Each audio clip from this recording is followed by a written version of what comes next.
How's it going? After having spent a couple of hours trying to squeeze a good video idea out of my tired, burned out brain, I eventually realized I could talk about my least favorite swords. Because I've talked about my favorite ones. I think I have talked about my favorite ones. I've made so many videos I don't even know anymore. And I've talked about what might be considered the worst sword of history. But of course, the worst and my least favorite is not identical. By the way, don't mind him. He's just there for the Spooktober mood. And to shank those of you who keep hanging out on the home feed instead of going to the subscriptions tab like a sane person would. First off, the obligatory disclaimer to try to minimize any potential rectal discomfort that my opinions might be causing. Jokes aside, no disrespect meant. Should go without saying, but this is the internet. So whatever I'm about to say, is just my personal opinion, is not meant to disparage anyone else's opinion or trash their cultural heritage or whatever else. Some people get really attached to certain parts of history and whatnot, but none of that, and this is not to tell you that these things are better than others or worse than others. No, this is just my preference. And also it's going to be in no particular order, except the last one, which is a bit of an exception to what I just said, which I do consider honestly pretty terrible. I should add that none of this is straight up hate tier. I mean, I have quite a diverse taste. I like way too many things, or can at least appreciate them for what they are and what they're meant for and the historical context and all of that. And there's a good chance that for several of these that I'm going to mention, if not most of them, you could hand me a specific antique original or really well-made reproduction, and I'd be like, all right, that's not bad. There's the grain of salt that you need. Okay, so I'll start out with the item on my least favorite swords list that might surprise some of you. Viking swords. Or, well, generally migration era and Viking era swords. I know some people might be thinking like, yeah, but aren't you the Viking guy? I used to really be big into Vikings. Or if you want to be extra precise about it, Norse explorers, traders, and raiders of the 8th to 11th century. 25 years ago, while reading one of the Old Norse sagas, I saw the name Skallagrim. I was like, this one. I like this one. I'm gonna steal it. So that's how we ended up here. And this helmet is still one of my personal favorites. The other helmet I like about as much as the Corinthian helmet. Maybe if I had named this channel something else, which in hindsight I probably would have liked to, and I could have gone with that, but who cares? So Vikings are still interesting, and I love me some Dane axes, but the swords, and I said I'm also including earlier migration era swords, like Germanic ones, for instance, because they're pretty similar in a lot of ways. As far as quality goes, it was quite a spectrum, from the famous Ulfberht swords to, well, literally cheap rip-offs, counterfeits that already existed back then. Yet another case of the old it depends.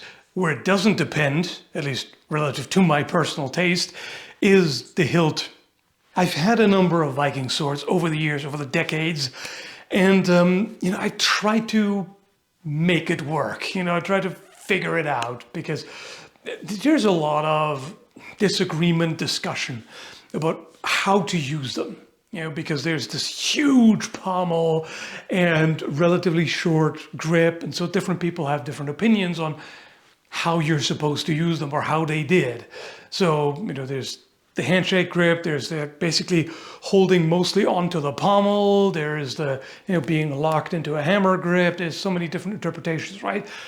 I don't like any of them. Currently, I don't have a Viking sword or anything that's even halfway similar, so I'm just gonna stick with the Spooktober theme and go with this because that's actually a fairly large pommel. So some people are proponents of the cast blow, where you let your fingers slide down and catch on the pommel. You throw it out like this to solve the problem of not being able to tilt the wrist forward because it digs in, things like that. I don't like that very much. I've tried it and I haven't had any luck with it. Now, if you practice it enough, it might work. But the thing is, I don't remember seeing a comparative test between the different methods where you test this kind of thing and the kind of more rigid hammer grip and whatever other handshake grip kind of variation. And if you did, I do think that the cast blow or whatever you want to call it wouldn't fare quite as well because you're giving up a lot of control. You're just kind of throwing it out and then the blade does whatever. Not whatever, but you have less control over it, I would argue. The way I see it, whatever method you like, a later sword can do it and can probably do it better. You can hold it in a rigid hammer grip if you want to. You can also hold it in a handshake grip. You can even do this kind of thing and catch the pommel. Whatever you want to do, you can do here. I still like the look of these swords and somewhat downright gorgeous, but the handling is what ruins it for me. I just cannot get used to it. I don't like it. The next one is on the list for the same reason, pretty much, the Indian tulwar. It has a large disc pommel typically and a short handle, and it does the same thing. It locks the hand into a certain position. In this case, you can't even kind of cheat your way around it or use it in a different way. No, this is it. I've handled a few, and yes, I am taking into account that many antique originals are made for shorter people with smaller hands, even when the grip length is right for me. I used to have a kukri with this kind of hilt. Same problem. I just did not like how it requires you to go one very specific way and it locks your hand in. There's nothing you can do about it. There are swords with more restrictive hilts that I like. The Stussak, for example.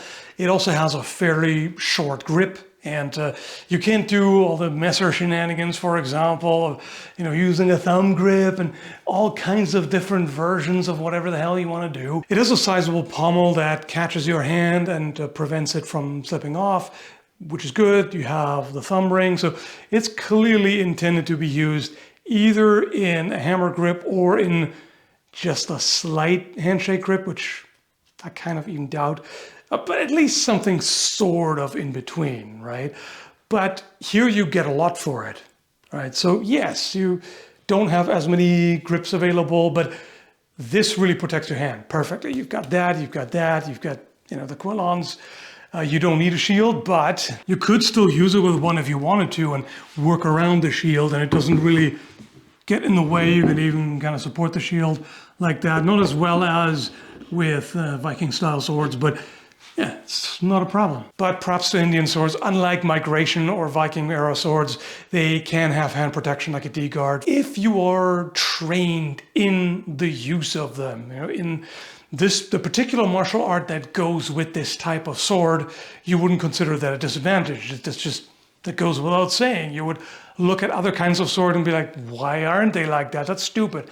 I don't like it. But that's just like my opinion, man. Most swords after the 17th century I'm not too keen on, for the most part, as far as Europe is concerned, that is, with exceptions, of course. But later military sabers and military small swords and such, there's something in particular that bothers me. It's a little peculiar, so let me explain. Overall, I'm not a fan of small swords, even though I can see what they were doing with them, and I can definitely appreciate the craftsmanship. However, there is a seemingly trivial detail on certain forms of military small sword that is just enough to push it over the edge into the least favorite category for me. The classic form of small sword has, the disc on top as the main guard, and then you've got the quillons and you've got the two rings where the finger goes. I mean, over one at the time, of course. They decided to ditch a functional feature, but then leave hints at the earlier rings. They're just like a decorative element. Sure, you don't absolutely need that. Okay, you don't have to have that, but I do think a small sword is better with those. You're working with a really thrust-centric, like the most thrust-centric of weapons, right? And if you try to make it cut halfway, then it's never going to be great at cutting, and it's giving up the min-maxing that this whole design is about in the first place, at least in my view. And this is just something that gives you a little bit more point control. It keeps everything more in line, similar to how a rapier does it. When you don't do that, yes, you can use a handshake grip with it, but it's just not quite as good. And the fact that they downgraded a functional design element to just visual fluff really bothers me. Does that make sense? Or am I just being petty? There are plenty of swords from, say, the 18th and 19th century that I find rather meh, technical term, including one that almost made it on the list, because I kind of hate the all brass hilt and how short and stubby it is. But if I had to pick one, it would definitely be this, with its vestigial rings of frustration. The fourth one I almost didn't want to add to this list because I can appreciate it, but there are certain things about it that I just do not like. And that's the Burmese da. Chill, okay? Calm down. I know there are very well made ones. Siamese Edge apparently makes excellent reproductions. Matt Easton has reviewed at least one that I know of that he quite liked. And, you know, yes, there are good things about them. But there are two things in particular that quite bother me. One is no guard. From what I've seen, and I also used to own an original one, the wrap was missing on it, there's just nothing to prevent the hand from riding up onto the blade. So if you thrust and hit something hard and there's sudden resistance, you know, the vast majority of swords have something there, and even a lot of knives and daggers have something there to prevent your hand from just slipping up and then riding onto the sharp edge. They often have a metal collar that flares a little bit, but I don't think I would trust that personally. And the other thing is a perfectly round handle. Maybe oval at best, but as far as I know, it's traditional for the handle on a da to be round. Both of these are things that, once again, to someone who grows up with them and is perfectly familiar, has practiced a lot with them, whatever, they'd be like, what's your problem, man? I can cut perfectly well with them. I'm sure you can. But personally, I'm a bit of a maximizer. I like sort of fine-tuned designs that have as many functional elements as possible without being gimmicky, that assist the user as much as possible rather than presenting an additional challenge to overcome. Ideally, 100% of practice time that you spend on becoming more familiar with a particular weapon and learning how to use it, ideally 100% should go into getting better at fighting, right? As opposed to getting better at working around certain practical flaws. Does that make sense? If you're a big fan of the da, or maybe even Burmese yourself, chill out. I'm not insulting your favorite weapon or disrespecting your culture or history or whatever. And by that I mean feel free to leave angry comments because the algorithm likes engagement. The same applies to the last of my least favorite weapons, the Urumi. Arguably, I'm kind of cheating by including it on this list because that ain't even a sword.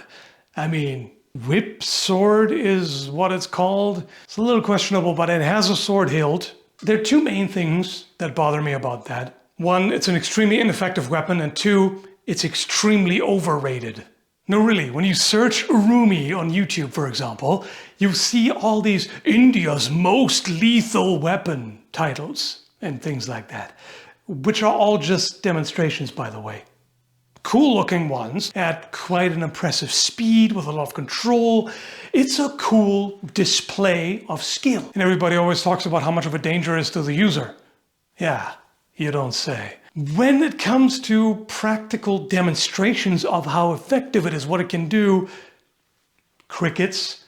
There are like 2 videos on YouTube that I could find. In one we see an Urumi where the corners at the end of the straight cut blade can dig into the target and tear open tape and cloth or whatever it is. The other looks like it was filmed in 190 by 100 pixel resolution. I can barely even see what the target is. Some kind of plant, and yeah, it cuts into it, all right? Do I have to talk about why weapon tests on watermelons and similar things are not impressive again? Apparently there's a Deadliest Warrior episode where they tested an Urumi. I can't find any footage from it whatsoever, but the summary says that it didn't work. It was not effective in the test, and it also was exhausting to keep swinging around because you have to keep the momentum going at all times. And yeah, I can see that. And so for one, you have no way to defend yourself. They are traditionally combined with shields, which makes sense. But I prefer a weapon design that is also capable of defense for an additional chance to keep your squishy body safe. And sure, some weapons like axes, maces, and warhammers with wooden hafts are not particularly good at that either, at least in terms of passive defense. Active defenses like striking into the opponent's attack to deflect it work perfectly well. And there's so many things you can do with a regular sword that you can't here. You can't thrust. You can't redirect, so you basically can't even throw feints outside of doing a feint with just the arm, where it just looks like you're coming around, but then you're whipping around the other side. But then the whole thing telegraphs quite a bit because it always comes in big swings, right? It has enormous reach, but it's not versatile whatsoever. And I'm convinced it can't deal with armor at all. I'm convinced someone in just a gambeson who has like some sort of padded armor and a helmet, even a light helmet, would not have to fear this weapon at all. They would just waltz in there and just destroy the guy with the Urumi. I mean, again, no disrespect meant toward practitioners of the art, but I just do not see the effectiveness at all. It's so gimmicky and it's really not much of a threat. Plus, the same as with other flexible weapons, I've noticed that it's really not that difficult to defend by cutting into it. If a flexible weapon comes around, you see it coming, you just cut into that. Yes, it can kind of whip around past it, but as long as you cut far enough away from you, you're okay. And as soon as you do, that thing flops onto the ground, and then it takes quite a bit to get it moving again, which is your chance to rush in and attack. So, I mean, feel free to prove me wrong. If someone can do a realistic test showing how it can get through a gambeson or cut into bone significantly, anything like that, yeah, I'm willing to change my mind on that. But for now, it just seems kind of silly to me. Would I take a hit from an Urumi to an uncovered body part? No. But if I had to choose between taking an Urumi to the arm and a longsword, guess what I'm going to pick? Because after the longsword, I'm not going to have an arm anymore. I'd even take it over a rapier cut, quite frankly. Anyway, I've ranted enough. Let me know what you think. Either way, thanks for watching and take care, folks. Enjoy the spooky season.